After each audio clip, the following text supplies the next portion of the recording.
eventually stopped coming. Yeah, there we go. Why? And I asked him, and he said, it turns out every time he would come to me on Tuesday night, right up on his success, he would go to work Wednesday and get crushed. He would lose more money than ever. The bill company. Is he coming? Oh yeah, he's coming. He's gonna take his lap though. Washington Mutual calls about our mortgage. Jake likes to play fetch. I say. Not to worry. And that's the way it always was. Even worried about money, he paid the bills. Except now. Coming back? Let's not trip. He's on his way. Here he comes. I was broke.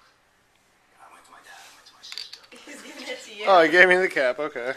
Because it wasn't working. Even tried getting money from by borrowing.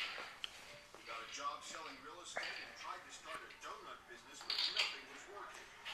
He was losing so He's trying to flip it over so he can get it in his mouth. It's funny. eventually barred him from the pool.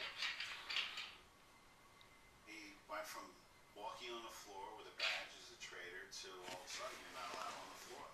And man thinking that was the ultimate failure. How's he going to explain this at home? He didn't. He took a shower, he got up, and he went to work. Only Stephen wasn't going to work. He had nowhere to go. One warm summer morning, he sat in the parking lot of the local library. And I was just sitting in my truck looking out the window. I'm like, you know, Well, we finally got it. nobody's going to get hurt. And I Oh, thanks. don't need money right now. The bottom line is that I just came to this epiphany that there's no other way. If I want to hold on to everything, then I got to steal money.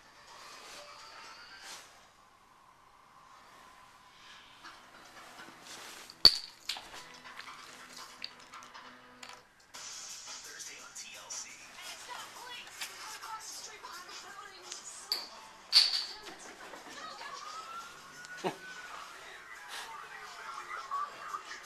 Situations like this. I think it's better when he hops up on the table. I don't know